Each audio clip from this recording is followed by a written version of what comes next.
Donc, bonjour à toutes et à tous. Je suis Morgane Lannes, médecin de santé publique dans le service de santé publique du CHU. Et nous sommes très heureux d'inaugurer aujourd'hui la mise en place d'un nouveau rendez-vous que l'on a nommé J'améliore mes pratiques. Donc, nous vous inviterons désormais tous les troisièmes jeudis du mois à suivre cette visioconférence de 30 minutes qui est portée par le comité de l'évaluation, la coordination générale des soins et la direction qualité, et dont le but est de partager avec vous les résultats et surtout les propositions d'actions d'amélioration qui sont issues d'évaluations qui ont été conduites au CHU dans vos services, vos pôles ou à l'échelle de l'établissement. Donc, nous allons vous inviter à couper vos micros et nous vous passerons la parole d'ici 10-15 minutes pour répondre à vos questions. N'hésitez pas également à partager vos questions dans le chat si vous ne souhaitez pas prendre la parole. Nous espérons bien sûr une participation de plus en plus nombreuse au fil des rendez-vous, donc n'hésitez pas à en parler autour de vous si ça vous semble intéressant. Ces rendez-vous peuvent être suivis soit individuellement, mais aussi collectivement si vous souhaitez induire des discussions en équipe. Et enfin, sachez que chaque visio sera enregistrée et mise à disposition sur la chaîne YouTube du CHU.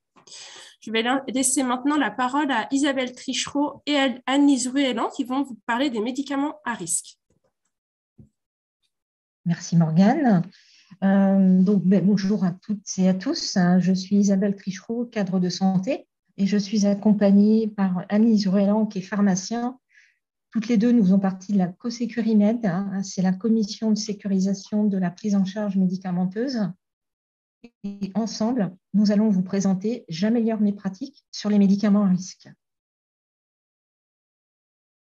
Alors, le contexte, nous avons choisi le sujet des médicaments à risque car 50% des événements indésirables graves associés aux soins, les EIGS, déclarés en France, sont évitables.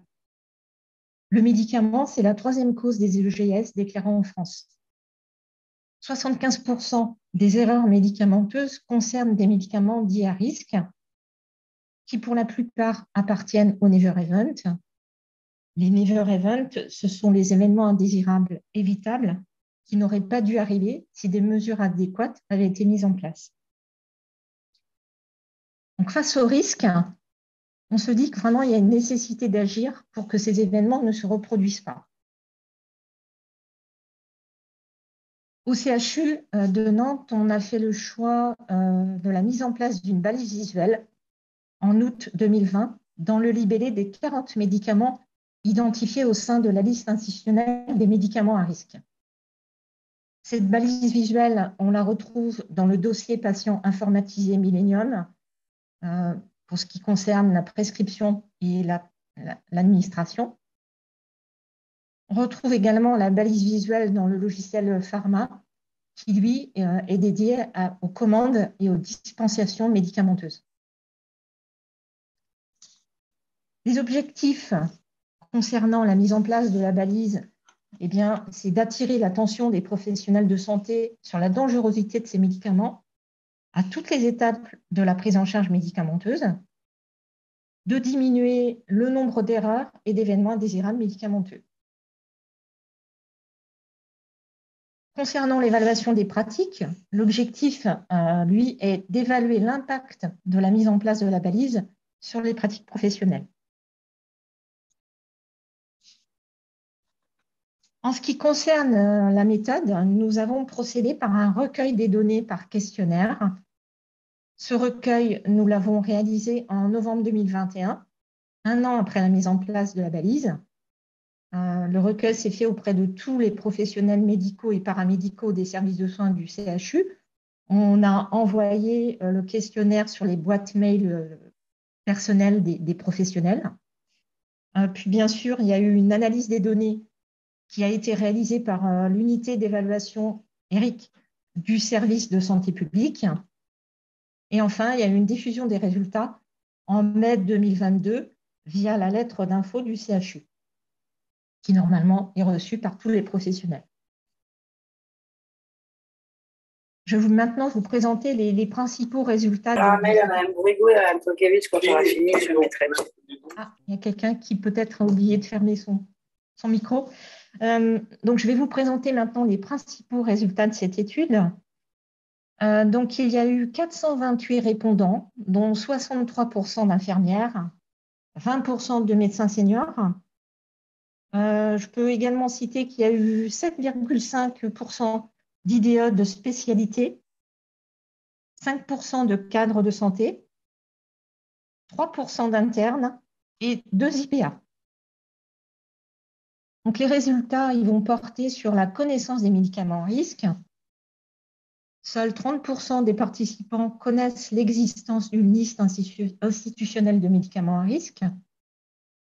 75% sont demandeurs d'informations supplémentaires sur les médicaments à risque. Donc, on voit qu'il y a vraiment un sujet qui intéresse.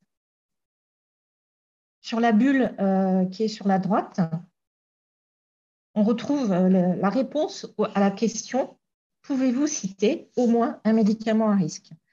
Et là, dans les réponses les plus citées, nous avons la morphine, le potassium, l'insuline. Les résultats portaient également sur l'utilisation des médicaments à risque. 55% des participants déclarent avoir été au moins une fois en difficulté avec les médicaments à risque, notamment pour la morphine, l'insuline, les anticoagulants et la noradrénaline. Donc là, on s'aperçoit également qu'il y a une corrélation entre ces résultats et le nom des médicaments qu'on a eu tout à l'heure dans la bulle. On retrouve bien la morphine, l'insuline, les anticoagulants. Et enfin, pour finir, les résultats nous donnent des indications sur l'identification de la balise. Seuls 17% des participants déclarent avoir vu la balise identifiant les médicaments à risque. Parmi eux, 82% ont identifié que la balise signalait les médicaments à risque. Et la vue de cette balise a induit une modification de comportement pour 31% des participants et a amené des discussions entre professionnels pour 17% d'entre eux. Voilà les principaux résultats. On pourra tout à l'heure procéder à des questions-réponses si vous souhaitez davantage de précision. Je vais maintenant passer la main à Lise Ouellan pour la suite de l'intervention. Merci Isabelle. Donc, à l'issue de l'analyse de l'ensemble de ces résultats, nous avons mis en place un plan d'action dédié à chaque partie de résultats. Donc, d'une part, concernant la connaissance des médicaments, nous avons mis à disposition des soignants différents outils tels que le livret portant sur les médicaments à risque dans la pratique, disponible donc auprès de votre cadre de santé, mais également à la reprographie du CHU, et ce, en format Pocket. Nous avons également mis à disposition une vidéo réalisée par le Dr Julien Mahé, ancien membre de l'ACO-Sécurimed, qui répondait à 3 questions portant sur la thématique des médicaments à risque. Donc, cette vidéo est également disponible au grand public sur intranet, sur la chaîne YouTube du CHU. Enfin, nous vous proposons de réaliser des formations flash à la demande sur la thématique des médicaments à risque. Alors, concernant le second point portant sur le repérage de la balise, nous avons amélioré l'identification des médicaments à risque par l'ajout d'un pictogramme. Un pictogramme que vous trouverez maintenant sur les étiquettes de chaque médicament à risque, permettant donc une plus grande lisibilité de ces médicaments au sein des zones de stockage. Et nous avons également cherché à actualiser la liste institutionnelle des 40 médicaments à risque au regard des besoins de chaque service. Alors, au vu de l'ensemble de ces outils, comment pourriez-vous améliorer vos pratiques aujourd'hui? Alors, d'une part, vous pouvez identifier du coup les médicaments à risque à l'aide du pictogramme que vous trouverez sur chaque étiquette, en fait, au sein des zones de stockage, mais également au sein du service. Vous pouvez également améliorer vos connaissances par rapport aux médicaments à risque en utilisant ce fameux livret rouge que je vous montre ici sous format Pocket. Vous pouvez également sécuriser l'utilisation de ces médicaments à risque en consultant régulièrement les outils et documents mis à disposition sur l'espace intranet en cliquant sur l'onglet Parcours patient et ensuite vous amenant à la page Prise en charge du patient. Sur cette page, vous pourrez ensuite cliquer sur l'onglet Médicaments qui vous conduit à l'espace de la CoSécuriMed. Bien sûr, pour toute autre question ou toute information complémentaire, vous pouvez nous contacter par la boîte mail de la CoSécuriMed. Donc, nous sommes à votre écoute pour toute question, suggestion. Donc voilà, on arrive au terme de notre présentation. Et maintenant, on va passer à l'instant questions-réponses. Par rapport à ce qu'on vous a présenté, est-ce que vous avez des questions, des points sur lesquels vous souhaitez qu'on revienne? On est à votre écoute. Donc, n'hésitez pas à ce moment-là à réactiver votre micro pour prendre la parole directement. Je n'ai pas vu de questions qui sont arrivées via le chat. Donc, n'hésitez pas à allumer vos micros pour vous présenter et interagir avec les présentateurs si vous le souhaitez. Peut-être le temps que vos questions arrivent. Est-ce que vous pouvez nous dire si c'est vraiment un problème important au CHU, les médicaments à risque? Il y a des événements indésirables qui sont nombreux sur cette catégorie de médicaments? Écoutez, nombreux, on ne peut pas dire que c'est, ça reste gérable. Par contre, ce qu'on peut dire, en tout cas, ce que je veux dire, c'est qu'on ne peut pas les quantifier. C'est un peu compliqué d'avoir des statistiques précises sur les médicaments à risque. Par contre, par l'intermédiaire du CREX, on a des chiffres très précis sur le nombre d'erreurs médicamenteuses qui sont faites au niveau du CHU de Nantes, et ce, à toutes les étapes, bien sûr, de la prise en charge. Et quand on regarde un peu dans les détails, on s'aperçoit qu'effectivement, encore au jour d'aujourd'hui, on a des erreurs sur les médicaments à risque. Par exemple, on va avoir des erreurs de programmation des seringues électriques sur certains médicaments. On va avoir des erreurs de dose. On peut avoir encore des choses comme ça. Pour l'étape aussi de stockage, voilà, parfois il y a des retours à la pharmacie qui se font et qui n'ont pas forcément respecté la chaîne du froid. Et parfois, ces erreurs, elles vont concerner les médicaments à risque. Oui.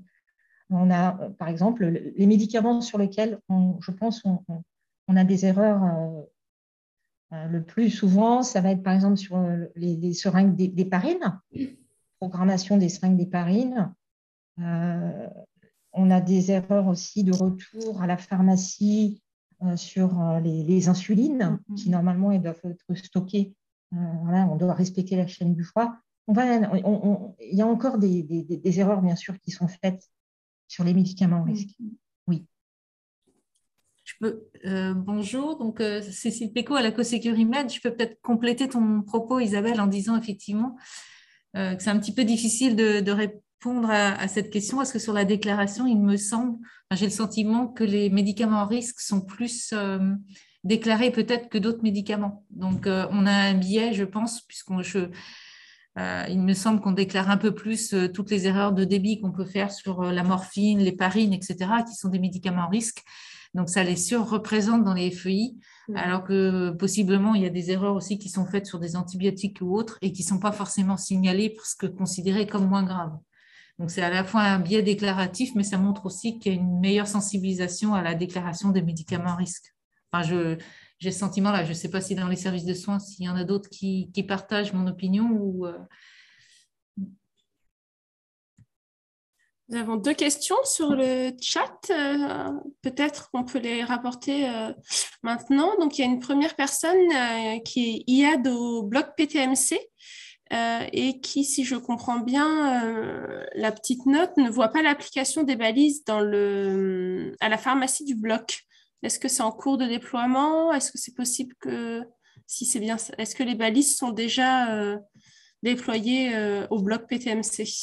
Alors, la balise visuelle, actuellement, elle est visible dans le logiciel Pharma. Donc voilà. Et puis après, elle est visible. Ça, c'est le petit point d'exclamation entre deux parenthèses, hein, c'est ça. C'est ça.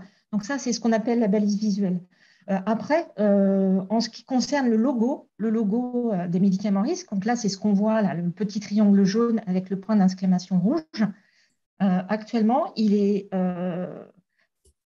comment dire, ce logo, il est présent sur les étiquettes au niveau du stockage dans les armoires des UF, seulement pour les 40 médicaments qui ont été étiquetés à haut risque dans la liste des médicaments risques. Et actuellement, nous sommes en cours d'actualisation de cette liste. On a demandé à chaque UF de nous dire quels médicaments ils souhaitaient rajouter à cette liste en fonction de leur pratique et de leur spécialité de soins. Voilà. Est-ce que j'ai répondu complètement à la question? Cette balise visuelle est également disponible sur Millennium, hein, sur le dossier patient informatisé, en fait, sur 2 logiciels. Je laisserai la personne nous confirmer que ça répond bien à sa question dans le chat, si possible. Et donc, je vais rapporter une seconde question, c'est est-ce que le livret, donc je pense qu'on parle du livret médicaments à risque que vous avez présenté, est-ce qu'il est disponible en version PDF sur intranet? Oui, en fait, au sein de l'espace CoSécurimed, sur lequel vous pouvez accéder par le parcours patient, l'onglet parcours patient, puis l'onglet médicaments, et ensuite ce qui vous amène sur l'espace CoSécurimed, médicaments à risque. Vous allez retrouver le livret. Vous pouvez le retrouver également sur la GED. Voilà, vous pouvez directement, si vous le souhaitez, pour ceux qui sont plus à l'aise, aller directement dans Enov. Si vous demandez les médicaments à risque dans la pratique, vous allez directement tomber sur le document. Donc oui, effectivement, c'est une version PDF et vous pouvez l'imprimer. Vous pouvez demander à la reprographie de procéder à une impression. Donc là, j'ouvre. Donc vous voyez, ça, c'est l'espace prise en charge du patient. Il y a un logo médicament qui donne accès à l'espace intranet de la CoSécurimed. Voilà. Quand on arrive sur l'espace intranet de la CoSécurimed, on a toute l'approche processus du médicament et on a une partie qui est spécifique, réservée aux médicaments à risque.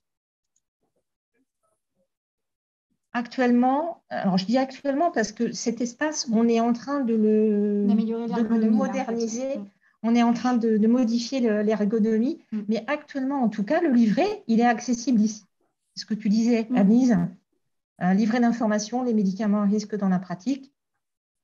Voilà, quand on clique dessus, on arrive sur le document et vous voyez, on a la possibilité, bien sûr, de l'enregistrer sous une forme PDF et on peut aussi directement l'imprimer. Je pense que ça répond bien à la question, effectivement. Une nouvelle question est arrivée. Jérôme, infirmier de réanimation, nous demande ne craignez-vous pas que la dénomination à risque implique que les autres soient considérés pas ou peu à risque?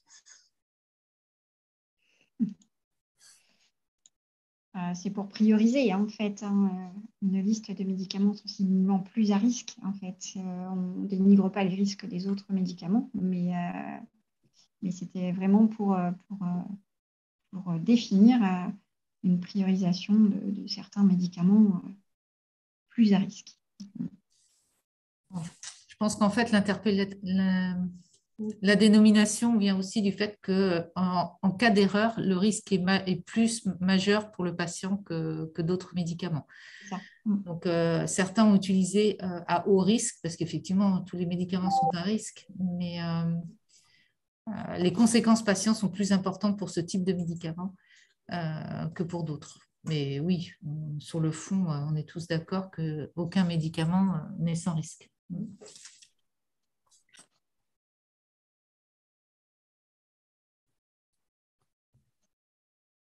Est-ce que vous avez d'autres questions qu'on peut partager directement oralement ou toujours par le chat si vous préférez, pour profiter de nos interlocutrices de la CoSecuriMed qui peuvent répondre à vos questions sur les différents outils notamment dont vous pouvez éventuellement que vous pouvez mobiliser dans vos services, les outils de sensibilisation, de formation. Est-ce que vous les connaissiez? Est-ce que vous avez d'autres questions? Après, il ne faut pas hésiter, en différé, bien sûr, si vous le souhaitez, à nous envoyer des mails pour vous poser vos questions. Vos questions. Vous pouvez adresser tous vos mails à BP CoSecuriMed. Et bien sûr, on répondra à chacune de vos questions. Moi, j'avais une petite question, Dominique Navas à la pharmacie. Si j'ai bien retenu, dans l'enquête qui a été faite, vous disiez que dans 75% des cas, les personnes interrogées disaient qu'elles souhaitaient en savoir plus sur les médicaments à risque. Oui. Est-ce que vous avez regardé, c'était plus quel type de professionnels de santé? Est-ce que c'était des infirmières? Est-ce que c'était des médecins, éventuellement des pharmaciens? Ce qu'on voit, c'est que ce sujet des médicaments à risque, il intéresse vraiment toutes les professions, quoi. Puis ce qui serait intéressant aussi, c'est de quelles unités, hein, parce qu'il y a des unités dans lesquelles il y a peut-être plus d'infos que dans d'autres. Oui, oui, bien sûr. C'est vrai qu'au niveau du CHU, on voit bien qu'en fonction des spécialités, bien sûr, la sensibilisation sur le thème des médicaments à risque, elle n'est pas la même. Par exemple, si on prend le PHU 5 qui représente le pôle mère-enfant, bien sûr, là, il y a vraiment une forte sensibilisation des professionnels parce que l'utilisation des médicaments avec des nourrissons, on est sur quelque chose qui est très particulière. Donc je pense que déjà, ça rend en ligne de compte l'exercice, le lieu d'exercice, la spécialité fait que les personnes ne sont pas sensibilisées de la même façon. Mais après, pour répondre à votre question, vraiment, nous, on se rend compte que cette question du médicament à risque, elle concerne tous les professionnels. Et ce, pour toutes les étapes du circuit du médicament, c'est-à-dire les médecins avec la prescription, mais aussi les pharmaciens avec l'analyse pharmaceutique, avec la délivrance des médicaments. Les infirmières avec le stockage, comment on stocke les médicaments, comment on prépare les médicaments pour les administrer en respectant le mieux les bonnes pratiques. Et si vous le souhaitez, on pourra peut-être faire un complément pour préciser des réponses sur ce point précis, hein, bien sûr. Je pense qu'on peut avoir l'information. Bien sûr, on peut avoir l'information. Ouais, j'ai pas les pourcentages en tête, mais de mémoire, on avait une demande à la fois des internes, des médecins et des infirmières. En fait, toutes les catégories professionnelles étaient concernées par la question: avez-vous des difficultés dans l'utilisation des médicaments à risque? Oui. Et sur les besoins de formation. En fait, c'était alors au ratio des répondants. On n'a pas les pourcentages, mais par contre, ça concerne la demande, le besoin concernait tout le monde en fait. D'accord, Oui. merci. Ouais.